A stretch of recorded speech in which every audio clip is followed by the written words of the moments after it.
नगरपालिका अध्यक्ष विकास चोपड़ा सहित जम्मू कांग्रेसी पार्षद मन ले इस्तीफा के मांग करत बालोद नगरपालिका में भाजपा पार्षद मन करीन धरना प्रदर्शन के मुख्य वजह शहर में गंदा पानी, सफाई, गरीब मन के पेंशन, बिजली सहित कई और परेशानी ला बताए जाते। गहमा गहमी ला दिखत हुए पुलिस प्रशासन सुरक्षा के चाक चौबंद व्यवस्था संग मुस्तैद रही। नगरपालिका अध्यक्ष विकास चोपड़ा एला राजनीतिक धरना प्रदर्शन बताई।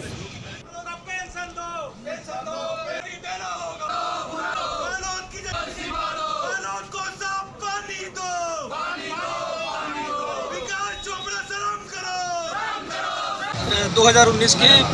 फरवरी महीने में नगरपालिका परिषद बालोद के सामान्य सभा की बैठक में साफ पानी की समस्या को लेकर आम जनता के सवालों का जवाब देते हुए नगरपालिका के अध्यक्ष ने ये कहा था कि राज्य सरकार के गठन के बाद 6 महीने के भीतर अगर जलावर्धन योजना लागू नहीं होती, जो बालोद की जनता को साफ पानी और पर्याप्त जल आपूर्ति नहीं होती, तो हम कांग्रेसी पार्षदों के साथ सामूहिक इस्तीफा देंगे।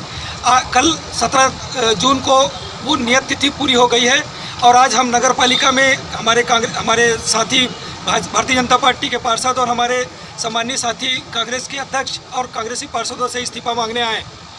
इसके बाद आगामी नगर पालिका अध्यक्ष और उनके पार्षदों से इस्तीफे का क्रम जारी रहेगा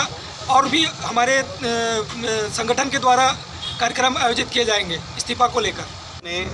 जो 6 महीने पूर्व नगर पालिका अध्यक्ष जो कांग्रेस के समर्पित विकास चोपड़ा ने घोषणा की थी कि कांग्रेस की सरकार बनने के बाद हम बालोद में जल आवर्धन योजना लागू करेंगे और अगर लागू नहीं कर पाए तो हम तत्काल प्रभाव में मैं और मेरी पूरे पार्षद कांग्रेस के पार्षद दल इस्तीफा दे देंगे। उनकी जो उनके लोगों के बीच में उनकी मान्यता है कि जो विकास बोलता है वो विकास करता है, तो इस बार वो इस्तीफा देने से क्यों चूक रहे हैं, मेरा पहला क्वेश्चन। और पिछले 4.5 साल में 4 साल भाजपा की गवर्नमेंट रही, ये यही बोल कर यही बताते रहे लोगों को कि भाजपा ये बनने नहीं दे रही है। तो 6 महीने आज भूपेश की सरकार को आए हो गया, तो फिर ये योजना बालोद में लागू क्यों नहीं हो पा रही है। 4.5 साल हो गए, आज बालोद की जनता त्राही मचा रही है, चाहे पानी का मामला हो, चाहे बिजली का हो, चाहे सड़क का हो। जब से ये नगर पालिका में इस कांग्रेस समर्पित अध्यक्ष और पार्षद बैठे हैं, बालोद में मूलभूत सुविधाएं चाहे सफाई हो चाहे पानी हो, आज इस मांग को लेकर हम बैठे हैं और हम चाहते हैं कि तत्काल प्रभाव में जो अपने वादे, हम नहीं कह रहे, आपने जो कहा था आप उस पर अपनी बातों को अमल करते हुए तत्काल प्रभाव में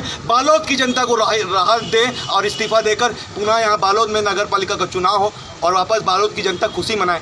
इसी बात को लेकर हम लोग यहाँ पर बैठे हैं।